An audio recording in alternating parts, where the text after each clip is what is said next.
Hello, good evening, everyone. Thank you so much for joining us. We're just giving it about a minute for folks to come on in the webinar. So again, thank you for joining us this evening. My name is Allison McLeod. I'm the Senior Policy Director here at New Jersey LCV. We are the political voice for the environment in New Jersey.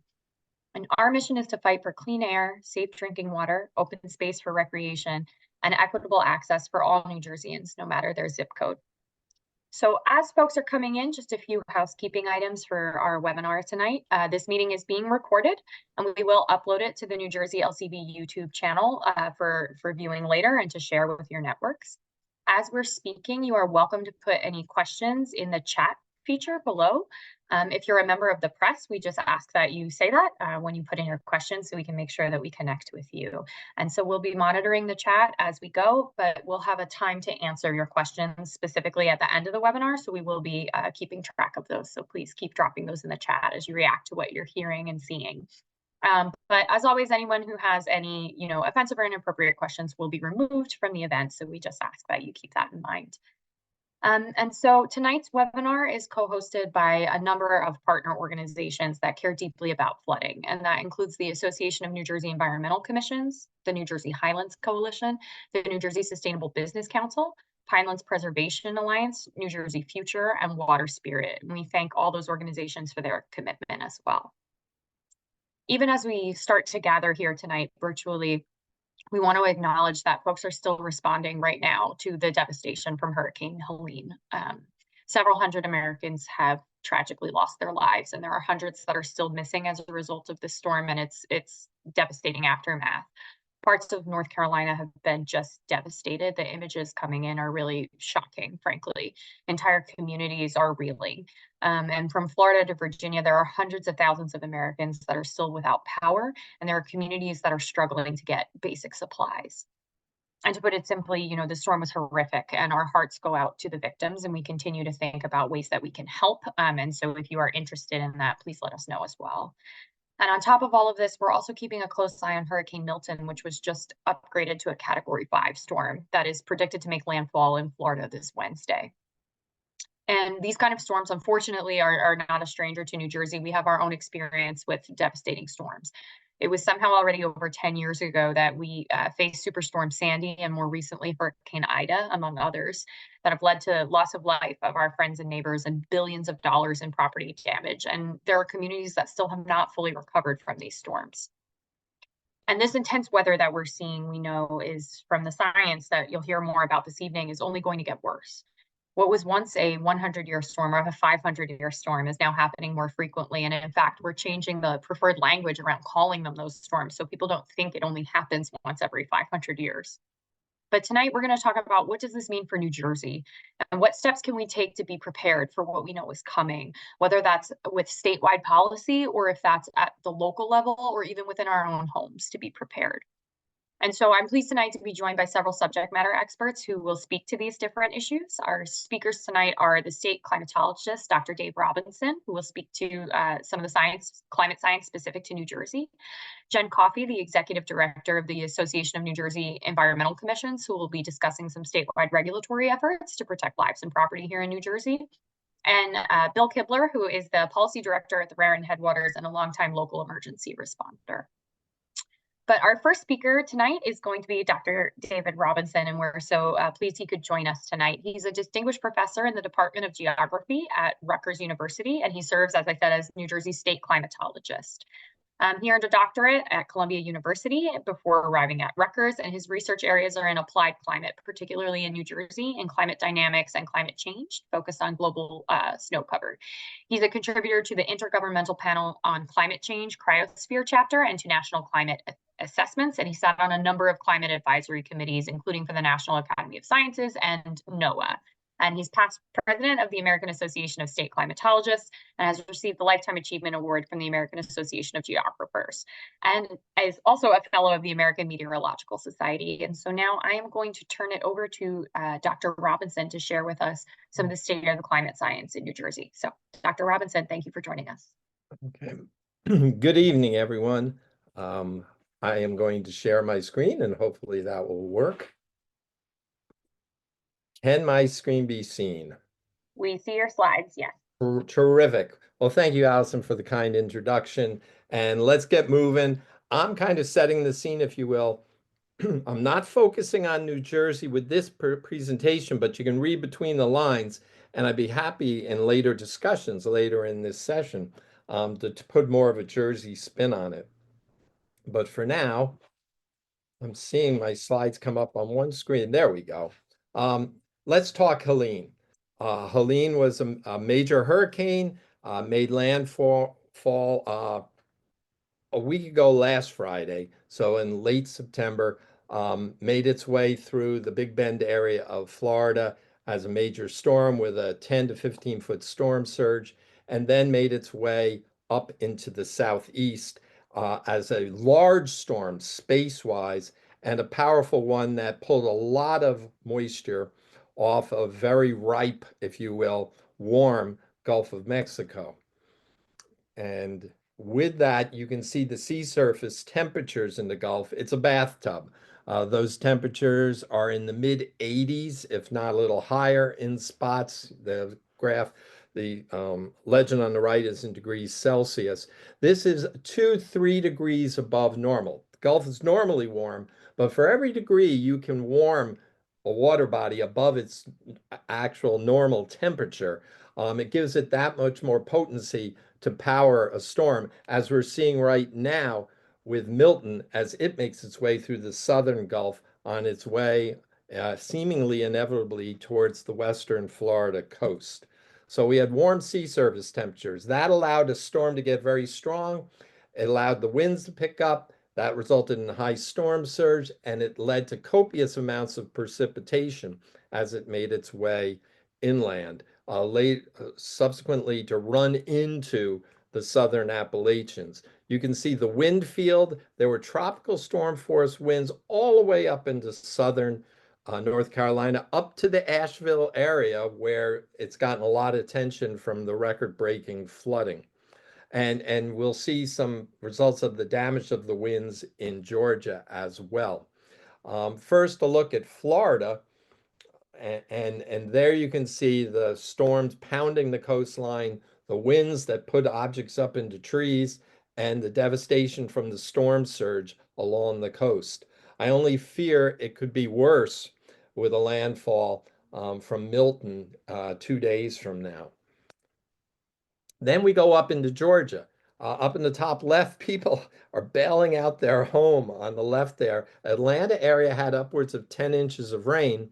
And to the east of Atlanta, the two photos on the right and below are from Augusta, Georgia, a colleague of mine who's a professor up the road a little bit at the University of Georgia in Athens. This is his home, his wife standing in front of trees that fell in front of their house and down the road.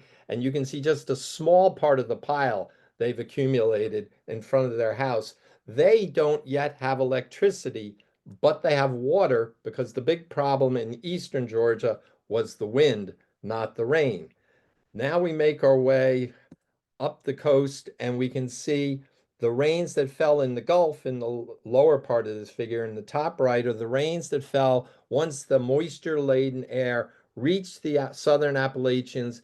The air rose when it hit the Appalachians and just squeezed out incredible amounts of rainfall. But this was a two-part story. The first part of this story is what we call a predecessor event. Wednesday and Thursday of that week, there was a stalled frontal system over the lower Appalachians, and moisture fed into that, maybe enhanced some by the flows from down in the Gulf where the storm Helene was at the time. But there was upwards of 10 inches of rain before the rains of Helene even arrived. I can attest to that because I was in Asheville, North Carolina that Wednesday evening when 4 inches of rain fell, lightning was flashing, flash flooding was occurring. Thankfully, my plane to Newark Airport got off the ground 3 hours late, but it got off the ground. So this is called a predecessor event. So the rivers were already high, the ground was primed, and this next figure shows you what that looks like with this predecessor event before Helene. You can see the stalled frontal system and the green with the enhanced precip, while Helene was still way down in the Gulf. So this 1-2 punch would have resulted in significant flooding just from the predecessor event because there was such a moist flow already coming into the southern Appalachians. And then you added insult to injury with the Helene coming on Friday. So Wednesday, Thursday, predecessor rains, Friday, Helene, the main course. This has happened in New Jersey before on multiple occasions, something we always have to keep an eye out. You can see in this graph you can see where the predecessor rains were and the flooding that could have occurred, would have occurred without Helene on the French Broad River, which runs right through Asheville. And then you added the Helene extra 10, some places 15 or more inches of rain to that predecessor event. And what resulted was record-shattering flooding. When I was there on Monday, Tuesday, and Wednesday, there were already forecasts of rainfall from this two-part system that would threaten the flood of record on the French Broad River, which was in 1916. And sure enough, it broke the record from 1916. So that was the two-parter when it comes to this. This is the Swananoa River graph, which just shattered the previous record by 6 feet. This river flows down from the eastern hills, the Black Hills, to the east of Asheville, right down the southern part of Asheville, the southern border of Asheville, and eventually it flows into the French Broad right about here. This is Biltmore Village at the southern end of Asheville. The Biltmore estate is down to the southwest of there. All I can say is I've lived there for a year as a visiting scientist, but up the hill, fortunately, because towns like Swananoa and Black Mountain were all up the hill and just suffered tremendous damage, not only there, but elsewhere as well. Just tragic flooding. So now let's get to the questions about climate change, and not only Helene, but hurricanes in general. And there's a lot of different ways of looking at this. And you can see the list of 9 there that came to mind from, and some of these have been updated with recent research. There's still uncertainty in this, but those are the 9. Now, where does the science sit right now? That comes in when we add some words to each of them. There we are. It's uncertain if the number of hurricanes, and we're only talking Atlantic Basin now, we're not talking East Pacific hurricanes, typhoons in the Western Pacific, or cyclones down near Australia and out in the Indian Ocean, but the same general ideas hold. It's uncertain if the number of storms will increase, but there is evidence that the strength of the storms that do exist will be stronger in the future. So more stronger storms when it comes to strength, but that's not necessarily more storms.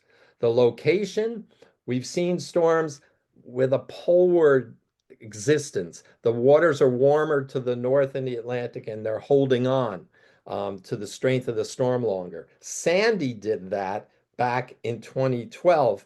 It was expected to get a little weaker once north of Hatteras and lose hurricane status. It did not because that was a very warm fall with very above normal sea surface temperatures up the East Coast, and that helped to keep the storm stronger longer. We've got the remnants of Kirk now, way up in the North Atlantic, that is suspected to hit the remnants of it, Europe later this week. Not unprecedented, but perhaps more common than in the past. Seasonality, you just have to look at Sandy. It was October 29th. The hurricane season does go through November. Generally peaks the first, second week of September. But we're certainly this year seeing evidence of that tail of the season being quite strong with Leslie, a hurricane in the Atlantic now, Kirk just downgraded today, and of course Milton, which has exploded in the last 24 to 48 hours. Development speed, more explosive. There we are. Track speed. There's evidence that some of the storms, Florence did that, Harvey off of South Carolina back in the past decade, Harvey did off the Texas coast. Steering currents tend to have a tendency of weakening, and the storm just parks itself there and keeps feeding moisture on shore. That's more of a rain threat than a surge threat or a wind threat, because that kind of works itself out, but it still is a moisture producer. So we have to look at that. Intensity near shore, there's evidence that the storms are growing and staying strong up until landfall more often. Michael did that a few years ago. Um, Even Helene did. Now, it looks like that's not going to be the case for Milton. It's going to run into an unfavorable environment before making landfall and, weaken from what is now, right now, as we speak, one of the strongest storms on record in the Atlantic basin. But it should hopefully weaken to only a Category 3 storm by landfall. But this storm has already provided surprises, so no one can let their guard down. And a Category 3 storm is devastating. Um, Intensity once inland. There's some evidence that the storms are staying stronger longer as they come inland. And then finally, the rainfall totals. And with that, I'm going to show you one graph so your eyes won't roll back in your head. This is called the Clausius-Clapeyron relationship. It's a physical relationship that says basically as temperature warms, and that is to the right on this graph, the ability of the atmosphere to hold more moisture increases in a logarithmic fashion.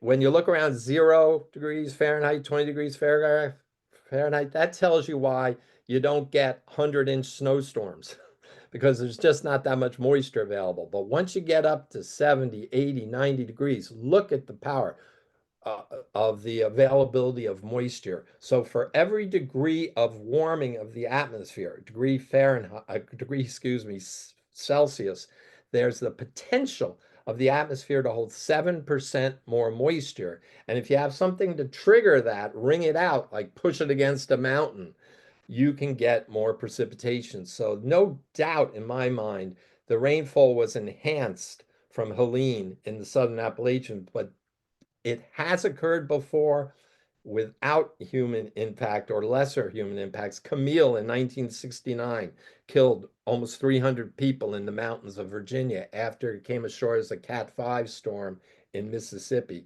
So I've seen today news articles saying that these were protected climate regions and now they're vulnerable. No, they've been vulnerable before. The question is it going to happen more often and more extreme fashion? And before I get kicked out of here, I wanted to show you this one figure. To me, this is the heartbreaking figure for me because there's a rescue crew several days after the storm taking a raft down the Swananoa River right outside Asheville, essentially searching for those who have perished, doubtful any surviving victims along the stream. And I don't know, this image hit me harder, probably because I know and love the area more than others. But let's look quickly at Milton. This is the latest map from Milton, major hurricane just north of the Yucatan, incredibly powerful. It is making its way to the northeast. It will make a turn to the northeast. And with that, you can see in this last figure here, I can see on one screen, to the top left is the predicted wind field in terms of the probability of getting hurricane force winds. Top right is the precipitation projection, substantial but not Helene-like. And then the bottom one is the most worrisome, the killer in hurricanes along the coast. That's a storm surge. And if you've ever been on the west coast of Florida, you know how many people live there and how vulnerable they are. So thoughts, prayers with the people of Florida this evening. And with that, thanks very much. And I look forward to hearing the other presentations. Thank you so much, Dr. Robinson, for sharing your knowledge with us. And as you said, that's a sobering picture, and it's a sobering thought as we look towards, towards Milton and towards what's next. And it can seem in the face of climate change like there's nothing that anyone can do, but we know there are things we can do and there are steps we can take. And so our next speaker is going to talk about, given a changing climate and the realities of that, what is the state of New Jersey doing and what can we do to advocate for strong protection? So I'm happy to introduce Jen Coffey, who joined the Association of New Jersey Environmental Commissions, or ANJEC, as their executive director in 2014. She serves as a member of the New Jersey State Water Supply Advisory Council and an advisor to the New Jersey State Clean Water Council, a member of the Hamilton Township Planning Board, president of the board for the Friends of the New Jersey School of Conservation, and a member of the New Jersey Society of Women Environmental Professionals. And so I will turn it over to you, Jen, to talk about a series of proposed regulations in New Jersey. So, Thank Jen? you, Allison, and thank you, Dr. Robinson. It's a heady task to follow Dr. Robinson's expertise, but I'm going to give it my best here. I want to talk a little bit this evening about science-based policy, which is something I'm incredibly passionate about, and I think that New Jersey has done well and is situated to do well. And I want to ensure you that what I'm going to talk about here, which is called NJ-PACT REAL, New Jersey Protecting Against Climate Threat, Resilient Environment and Landscapes, or as we like to say in shorthand, let's get real about climate change, is based on good, sound science. And so I will defer to Dr. Robinson to answer questions about any of the science that these policies are based on, because he serves on a number of these technical advisory boards for the state, the nation, and also internationally. We'll go to the next slide. Currently, the state of New Jersey has a set of regulations, as I said, called NJ-PACT REAL, that are proposed and open for public comment. It is important to understand that while these regulations are open for public comment, the DEP, our Department of Environmental Protection, is restricted from speaking about them publicly. I do not work for the DEP. I work with the DEP. So I am here speaking about these rules and regulations. And I have been speaking to and with the DEP about this for about 15 years, so longer than my term at ANJEC.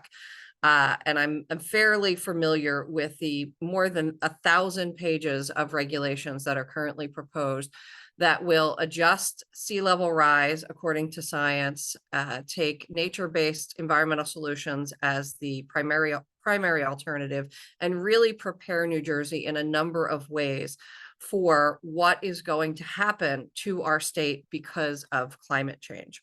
Let's go to the next slide. These regulations are in response to Governor Murphy's executive order 100 that he passed or that he declared in January of 2020. These regulations were supposed to be developed within a number of months, but certainly we all understand that we experienced a global pandemic of proportions that we have not seen before, and I can only hope that we will not see again. So it has taken some time to get these rules and regulations together. There has been a comprehensive approach with businesses, legislators, municipal officials, planners, developers, engineers, nonprofits, housing advocates to put together these regulations. So when you hear, and you might hear if you're paying attention to these regulations, the disinformation or misinformation campaign that's circulating around about them, that there hasn't been enough input, it's bupkis. There has been more than 50 stakeholder meetings. And again, that's just since 2020. People like me and others have been talking about this for more than 15 years. And there are detailed webinars on the DEP's website. If you can't find them and you really want to go down the rabbit hole of about 6 hours of DEP presenting the details of these regulations, you can send us an email at info@anjec.org, or you can send LCV an email and we will get you the link. These rules have been proposed since August 4th, and we are expecting the adoption to be next summer. But we've got some hurdles to cross before we get to that point. Next slide, please. So let's talk a little bit about what these NJ-PACT REAL, getting real about climate change rules do or would do for New Jersey. So first and foremost, they adjust what we policy wonks call the CAFE standards. So the climate adjusted flood elevation. It is probably not news to anybody here that New Jersey is a coastal state. and that New Jersey is experiencing the effects of climate change. What may be a surprise to you is to know that New Jersey is experiencing the effects of climate change more significantly than just about any other state. I think last time I checked, we ranked 3rd in terms of the impacts that we are experiencing from climate change. And there's a variety of factors there. Our location as a coastal state, subsidence, so we have some land that's sinking, the particulars of our climate. We can maybe ask Dr. Robinson about that later. So what we are projecting is a 5.1 foot sea level rise by the year 2100. Why do we look to the year 2100? Well, because that's where we have a high confidence level in the data. We feel that we have a really good understanding of what's going to happen by the year 2100. The other reason to look to 2100 is that anything that we build today, we should have a reasonable expectation that it exists by the year 2100. So unfortunately, some or many of us on this webinar today may not be here to experience that, but our children, our grandchildren, our nieces, our nephews will be. So the roads we're building, the hospitals, the police stations, the residents, the businesses that we build today should be around by 2100. And we want to make sure that we're building them in places and in ways that can resist the impacts of the climate that we are pretty sure we're going to be experiencing by 2100. One of the rumors you'll hear about these NJPACT rules is they create no-build zones or they force manage retreat. This is not true. I want to say that there are some of us, myself included, who would advise no-build zones because we think that that's the smart thing to do to protect lives and protect communities. There are some constitutional issues with doing that. And so we also, as reasonable people who adhere to the law, understand that. What these rules and regulations do are require informed consent when you are building in areas that we know are going to flood, and require better materials, better construction materials, and better engineering methodologies. So they are smarter than the storm rather than simply saying we are stronger than the storm. Let's go to the next slide. This is a chart that I would like folks to pay attention to for a minute. And if you're taking screenshots of this presentation, this is one you'll want to grab. So this is on many of the DEP presentations and the DEP NJPACT Real website. This is important because it breaks down the data of likely expectations of what we can see for our climate in New Jersey. And I want to talk for just a second about greenhouse gas emissions. So we are at a point in time, we're at a moment in history where we quite simply need to be able to talk and chew gum at the same time. Everything that we do now to reduce greenhouse gas emissions affects the reality of climate change impacts moving forward. So the more we reduce greenhouse gas emissions, the fewer and less intense the impacts of climate change will be on New Jersey. That's what the data tells us. That's what the models tell us. These NJPACT rules take a moderate approach. And so what that means is we are planning on moderate greenhouse gas emissions. That means that we will have less greenhouse gas emissions than we have today in 2024 by the year 2100 and moving forward. That's not the reality we're living in right now. In fact, if you look at all of the reports on where we are in terms of meeting the threshold requirements of the Paris Agreement, we are falling behind. There are indications that we are approaching a point in time where we may rapidly pick up and make up ground for greenhouse gas reductions, but we are falling behind at this point in time. So if anything, we expect these models and these predictions to be an underestimate. So it's important to know that this 5.1 feet increase in sea level rise for the CAFE standards is a moderate approach. You will hear from misinformation and disinformation that this is radical. These are wild. It's not. It's actually a tempered approach. We'll go to the next slide. So again, when we are preparing for 5.1 feet of sea level rise, there are a number of methodologies. There's a number of tactics. There's a number of engineering and construction materials that can be applied to help lessen the impacts of that sea level rise and those floods. So one of them is elevate. If anybody has driven to the shore and seen the way that we've redeveloped after Hurricane Sandy, you're quite familiar with elevation. So all of the buildings that have been elevated after Hurricane Sandy are largely going to meet these standards because they elevated to the required standards of the time, but they also bumped it up. So most of those buildings are going to meet these requirements. One of the other things to know that you may hear from disinformation and misinformation is that as soon as these regulations are adopted, everybody has to raise their home or their business. That's not true. We're talking about new homes, new businesses, and redevelopment. So if your structure is demolished and you need to rebuild, that's when these regulations and these standards kick in. Let's go to the next slide. Here's another example of the kind of elevation. Wet proofing, dry proofing materials can be used for first floors. First floors cannot be used for livable spaces, so living rooms, bedrooms. They can be used for storage or for a garage. I am giving you a snapshot of the more than 1,000 pages of regulations. So these are just examples. Please don't walk away thinking these are your only two options. There are lots of options. Again, the DEP website has 6 hours breaking down these regulations. So there's a lot more in there than we're able to get to tonight. Let's go to the next slide. This is a high-level overview of some of the other incredibly important options or incredibly important policies, I should say, that are in the NJPAC Real Rules. So we are going to improve our stormwater and flood hazard protections to dovetail with regulations that adjusted for climate impacts with regard to precipitation. Those regulations were adopted in July of 2023.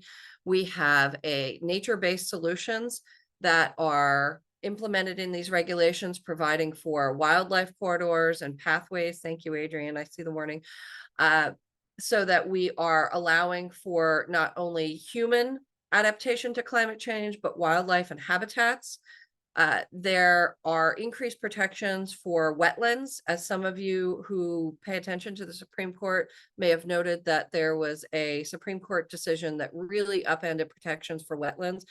Wetlands are incredibly important because they serve as both the bladder and the kidney for nature. So they filter pollutants and hold back floodwater. And so there's some doubling down of protections for New Jersey, and there's streamlining and improvement in the permitting process. So we used to have some permits that amounted to, I promised to comply with 1,000 pages of regulations, and there was never any filing or tracking. So that is sharpened up in these proposed regulations. Go to the next slide. So I targeted some of the misinformation throughout my presentation. I'm going to fly through these slides pretty quickly. Just know that when you hear disinformation about how these regulations are not based on current science, then that's not true. So there's, and we can ask Dr. Robinson about that tonight. There's a lot of science this is based on. National modeling that has been distilled for New Jersey and has been developed, specifically the impacts for New Jersey with the DEP and Rutgers University, understanding how certain communities and regions of New Jersey are going to increase in their flood elevations and their sea level rise. So when you hear reference to a staff memo, the staff memo is a contract for studies that have been done with Rutgers University. So it's really disregarding the level of science. There's some people out there who are also misusing statistical terms, because if you're anything like me, you barely got through statistics, and they just don't understand the scientific nature of the terminology. So they're twisting the information on that. We'll go to the next slide. Thank you. I saw the note. I'm going to take another minute here. We don't have no build zones. Again, some of us think that no build zones are probably a good idea for certain areas of the state, just because of the impacts that we see. Unfortunately, we can't do that legally, and that's not what's happening in these regulations. What we are requiring is that you either go up or you build with construction materials and engineering techniques that are going to make not only the residents or the business more resilient, but are going to save lives when these areas flood, because they will flood. Next slide. There's also an argument out there that says these rules are going to prohibit the development of affordable housing. That's absolutely false. Absolutely false. The organizations on this webinar tonight and the ones that I work with, we support affordable housing. We support the right for people to live in the communities where they work. When you hear developers and business say that this is going to prevent affordable housing, what they're saying is it's going to prevent them from putting low-income people and poorer people in areas where we know it will flood, putting people in areas where their lives will be at risk, putting poor people in areas where their properties will be damaged and will flood, and putting those people who are least capable and least resilient to being able to rebuild, pull out the drywall, prevent black mold from growing, prevent the lung disease that happens from that, from recovering from it. So this does not prevent affordable housing. It prevents you from putting people in harm's way. Next slide. Some people say that the real rules are too expensive. That's also nonsense. It's too expensive not to take action. So there was a recent study that came out that showed that since 2022, New Jersey has experienced 79 or 81, I can't remember, climate-related disasters. And so that's an average that costs an average of $1 billion or more. So that's an average of $1 billion climate-related impact event in New Jersey every 3 weeks for the past few years. It's not going to get any better anytime soon. So we need to change the way that we're living and the way that we're developing so we become more resilient. We cannot afford not to take action. Next slide. And so one of the things that we're talking about is local action. So yes, we need to update our building codes. Yes, we need to update informed consent of where we're building and how we're building. But there's also a lot that we can do to take action on stormwater management for the already built environment. So anybody who lives in New Jersey knows that we are we're built out in a lot of places, and we've got some intense development. We're one of the 13 original colonies, so we've been around for quite some time. And so we're talking about all of that in the next few weeks. So I encourage you to take a look at our stormwater series.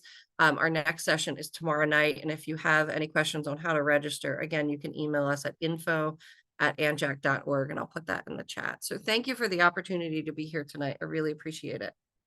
Thank you so much, Jen, for these important insights. And we also, that link to register is also in the chat right now for everyone. So you can click on that and continue the discussion, as Jen said, tomorrow. And something that we just want to underscore and emphasize is, as Jen said, these rules are an investment in resilience and an investment in development for New Jersey. You know, some of you may have seen that in the post-Helene, kind of look back and discussion. The New York Times did a piece that showed some of the regulatory opportunities on building and construction that could have helped or might have, unintentionally exacerbated some of the damages. And so we're talking about the very real decisions that we make in New Jersey today affecting, our future. And so we encourage you to learn more about NJ Pact Real at the end of the webinar. We'll leave a lot of those links in the chat for you. And we thank you, Jen, for sharing some information. And again, the United States Chamber of Commerce just did a study that said that for every $1 that you invest in resiliency, you save $13 in damage response. So, these are really Allison. important. My action slide didn't make it into this slide deck, but I'm going to post in the chat the public comment website for NJ Pact Real. And it would be incredibly helpful if everybody on this webinar went to that link and said that you support New Jersey taking action to become more resilient to the impacts of climate change. You don't need to read all 1,000 pages. You're welcome to if you'd like. You can watch all 6 hours of the DEP webinar. You can email us, but if you log into that website and make a comment, I cannot tell you how important it is and how impactful it is for the DEP and the governor's office to get those messages, because we are fighting a very well-funded disinformation campaign on these regulations. We know better and we need to do better. So I'm going to post that link in just a minute in the chat, and I'll shush now. Thank you. No, you're fine. Thank you so much, Jen. And we will share that at the end as well. And as a reminder, we are taking questions in the chat. So please, or the Q&A, both are open. So please feel free to keep sharing those questions and comments and feedback. If you want to send them to us directly, that's fine as well. Or if you just want to leave it open in the chat. And so we've taken a look at what some of the statewide policy decisions are, but just as important is looking at our own actions and what we can do to make ourselves and our homes more resilient, frankly, and more ready to respond. And so our final speaker of this evening is Bill Kibler. Bill is an avid fly fisherman and clean water advocate who served as executive director of the South Branch Watershed Association from 2005 until the Raritan Headwaters Association was created in 2011. Bill graduated from the United States Military Academy, served with the Army Corps of Engineers, and earned his law degree from Syracuse University, becoming a specialist in environmental law.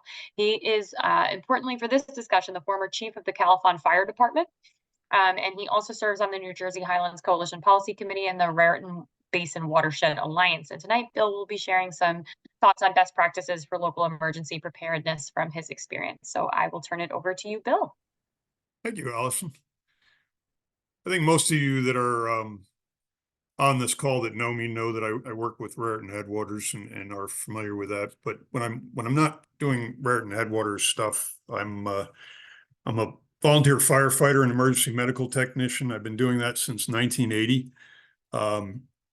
And the reason I mention that I've been doing it that long is because in all my time as a firefighter and EMT, I have rescued far more people from water than I have from fire, which is a little ironic because I'm supposed to be a firefighter, not a water fighter. But and to give you some perspective, here in New Jersey during Ida, 32 people died as a result of that storm and the flooding associated with Ida, just in the state of New Jersey.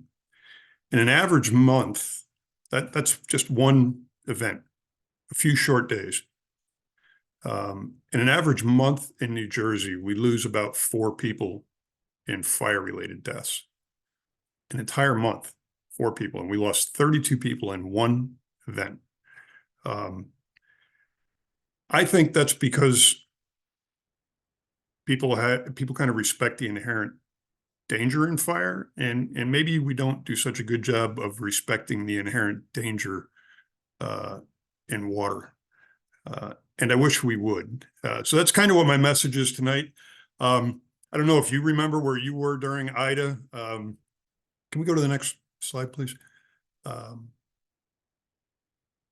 This is actually, I think this photo is actually in my watershed. Plenty of water here.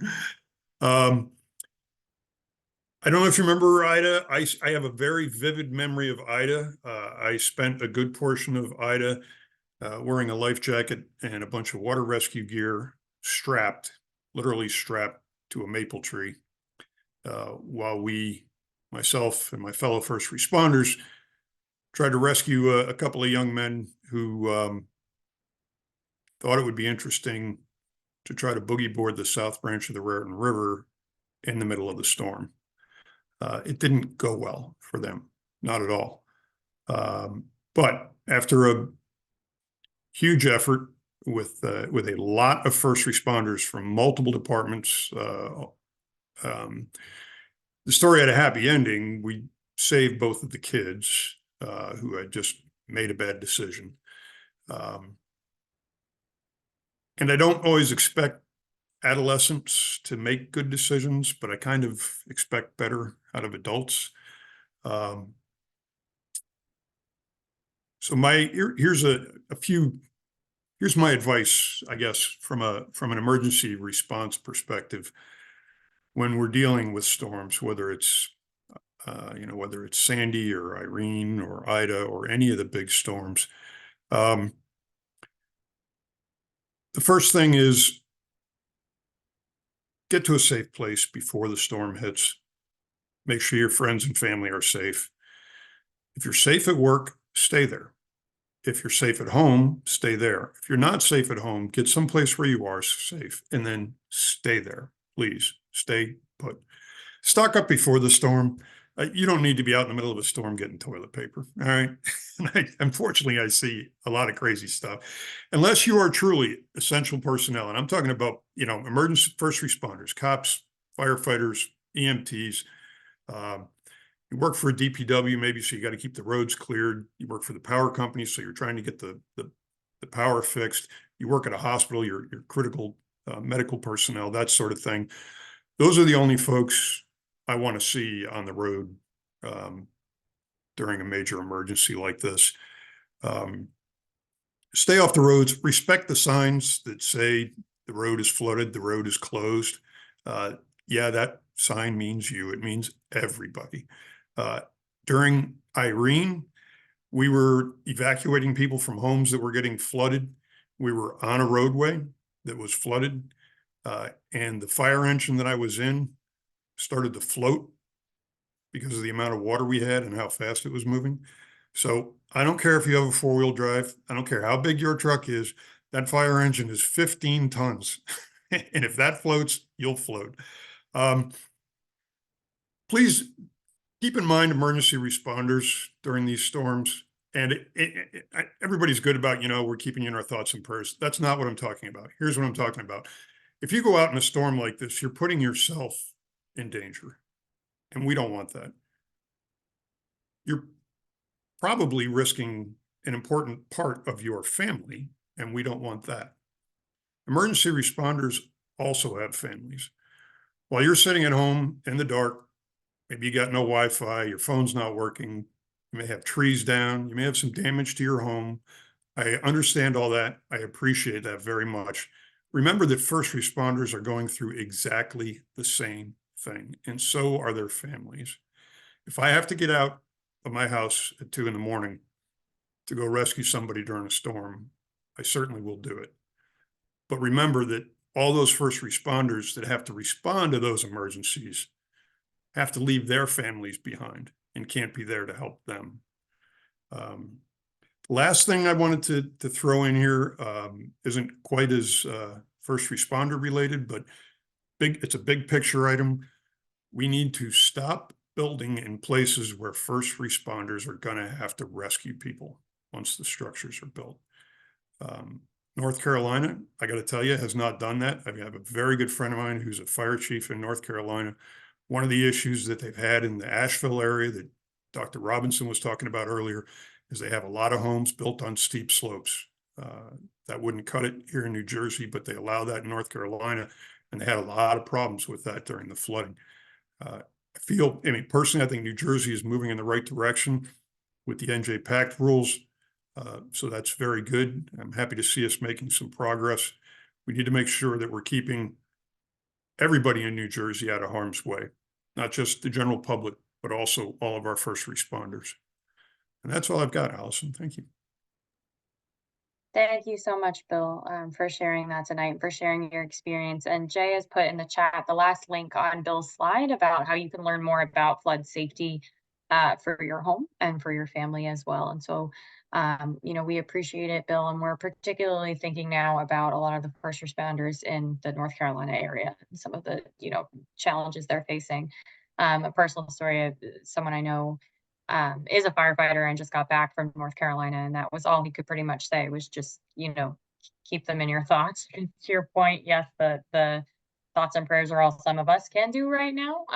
But as Jen said, when we know better, we can do better. And so we need to start planning for our future as well. As we try to help people right now, we need to also start planning for New Jersey's future. And if we could stop sharing the slides and just spotlight all the speakers now, we'll move into kind of the question and answer. You can keep putting them in the chat or in the Q&A. We've had a few come through directly, and so we'll start to talk about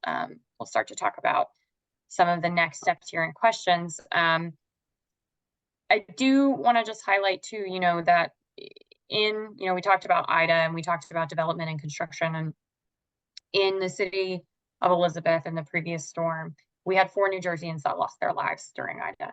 All 4 of those individuals were in affordable housing.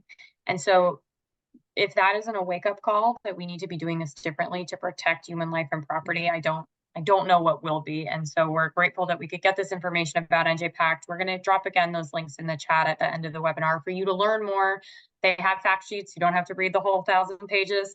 That's what folks like us are here for. But there are fact sheets and there are things out there that you can educate yourself and learn more. And we had some questions come in about, can I share this information? Absolutely. Please share this information with as many people as you can. This webinar is going to, again, be sent to all attendees, and it will be posted on our YouTube channel as well, so you can refer back to it and you can get a lot of this information again. And so looking at the chat, one of the first questions that I had for you, Dr. Robinson, is that there is obviously climate change is a very big concept, right?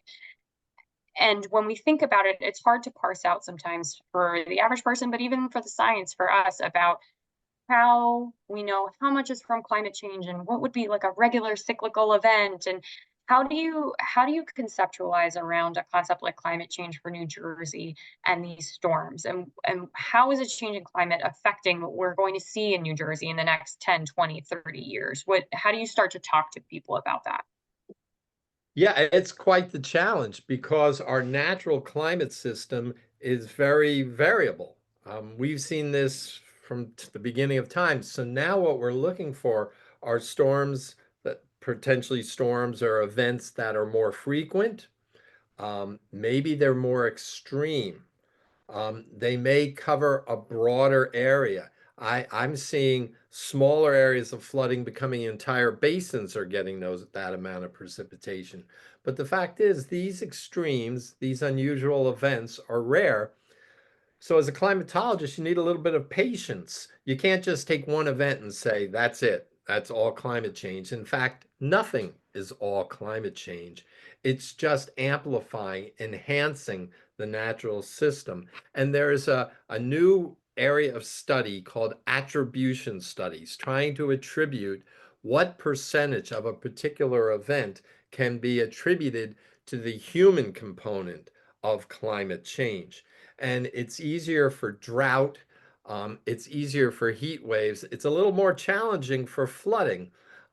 We know these things have occurred before, as I was saying. So just how much are we adding to it? And again, it's enhancing. It's not creating it out of the blue, but it's enhancing it. So it's a challenge. It's evolved tremendously in my 40+ year career, but it's got a ways to go still.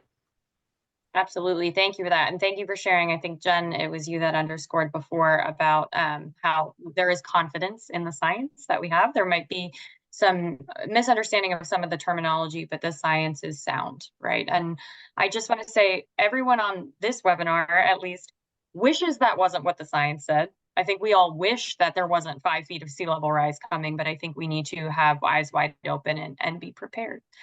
We have a bunch of questions coming in, so I'm going to kind of field them and go through. If you don't get your question answered, if we run out of time, please feel free to email us. We'll drop it in the chat and we'll connect with you separately. A question for Bill. Carter had asked basically a little bit. I'm gonna rephrase this question a little bit.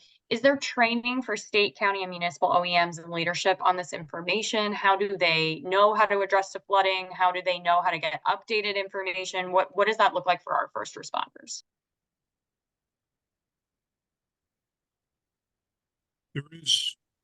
There is training available for first responders on some aspects of flood response. I've got members of my fire company that just 2 weeks ago went through an operations level water rescue course, for example.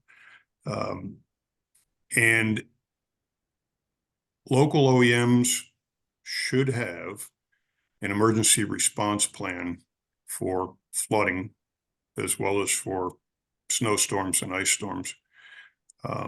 So they should have a set of standard operating procedures that should be in their emergency response manual. So, and it's worth asking your local OEM folks, do you have that? When was the last time it was updated? Because things have changed. You don't have to listen to too many talks from Dr. Robinson to understand that things are in flux, and the fact that storms are getting he's more polite about it than I am. He refers to them as getting more intense. I refer to them as being more violent. If you're dealing with a storm firsthand, it feels a lot more like violence. And as storms get more violent, it definitely challenges emergency management response because you're getting that impact all at once instead of you don't have a lot of lead time to get ready for them. But yes, there are resources and there is training available. Thank you for that. And I'll note that legislation that passed in New Jersey just last year now requires that in hazard mitigation plans that local communities and the state as well incorporate threats from climate change. So that's a new requirement as well. Jen, a question for you with your local environmental commission that had on a little bit as well from Brooke, who is someone studying landscape architecture. And her question is, well, so how are we planning and designing? Should we be planning and designing for storm surges beyond what's predicted? And obviously knowing that you work with environmental commissions, how can they work with their communities? Expanding a little bit on what Brooke was saying, how can they work with how can folks work with their communities to try to design more resilient areas, whether that's to wind, whether it's to rainfall? What are some resources and things that at the local level exist? Yeah, that's a great question. And I was going through the questions in the chat, and I think I can touch on a little bit of something that Tracy had said as well regarding fossil fuel reduction with both of those. So yes, Brooke, the short answer is yes, we need to do that. The more complicated answer is that thankfully from the first tranche of NJPACT rules, which were the flood hazard area updates, that were adopted in July of 2023, we have now increased the expected precipitation volume so that stormwater management for any new development or redevelopment, it needs to account for the precipitation that we are expected to experience through the year 2100. And as Dr. Robinson showed us, was it for every degree that we experience, we can expect 7 times more of the volume? What's the? It's for 1 degree Celsius rise in temperature, 7%. 7% potential. So my shorthand of that, after having worked with Dr. Robinson for quite some time, is warm air holds more water. And so we can expect greater volumes of precipitation. So we've got sea level rise and we have greater volumes of precipitation from just your regular storms. I would say that, yeah, we need to account for that. Wind, we probably need to revisit the guidance on right tree, right place and figure out root systems. So we've talked a lot about height of trees in terms of the interaction with overhead power lines, but we probably start to need to think about the root systems a little bit more. And I say all this and touching on Tracy's question just briefly, because warm air holds more water. That's how I break it down in my head. Everything that we do now to reduce greenhouse gas emissions, so that's fossil fuels, affects how bad the impacts are going to be moving forward. I'm not talking about tomorrow. I'm not talking about Hurricane Milton, but I'm talking 20, 30, 40, 50, 70 years from now. So that's we need to walk and chew gum at the same time. So we are at ANJEC, and it's a separate webinar. We don't have enough time tonight. We are advancing clean energy regulation. I'll stop there, Allison, because you may want to take one more. And I'm just, well, actually, I think we only have about a minute left, but we have some questions that are just coming in quickly. So I would encourage folks, and we'll leave a lot of these links in the chat again, as we've been going through. You can also connect with us at information@njlcv.org. If your question didn't get answered, we'll send it to the panelists and we'll try to get you some more information. Again, this will be posted to our YouTube channel, and you can also follow for more events like this at NJLCV on social media.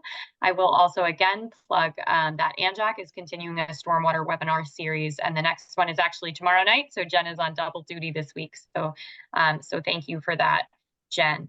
I want to thank Dr. Robinson, Jen, and Bill for sharing their experiences and insights. And I want to thank all of you who joined us to learn more about this and why it's so important that we get prepared. And I also want to again thank all of our co-sponsors. And finally, we want to thank our first responders in the Southeast, and we're thinking of our friends and colleagues across those states as we wrap up tonight's webinar, so that we can hopefully be more prepared and more resilient for the future. But thank you again, everyone. Have a great night and stay safe. Thank you. Thank you, everyone. Thank you, everyone. Thank you. Good evening.